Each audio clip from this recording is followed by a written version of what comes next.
భద్రాద్రి రామయ్య సన్నిధిలో ఈ నెల 17న జరగనున్న సీతారాముల కళ్యాణ మహోత్సవానికి తెలుగు రాష్ట్రాల నుంచి వెలువగా మహిళా భక్తులు భద్రాచలం చేరుకుని కోటి తలంబ్రాలను సమర్పిస్తున్నారు. భక్తి శ్రద్ధలతో శ్రీరామనామం జపిస్తూ వడ్లను గోటితో వలిసి కోటి తలంబ్రాలు సమకూర్చి భద్రాద్రి రామయ్యకు సమర్పిస్తున్నారు.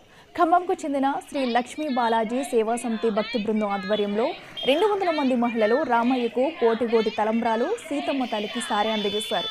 గత 3 సంవత్సరాల నుంచి భక్తితో కోటి తలంబ్రాలు తయారు చేసి స్వామివారి కళ్యాణానికి అందజేస్తున్నామని తెలిపారు.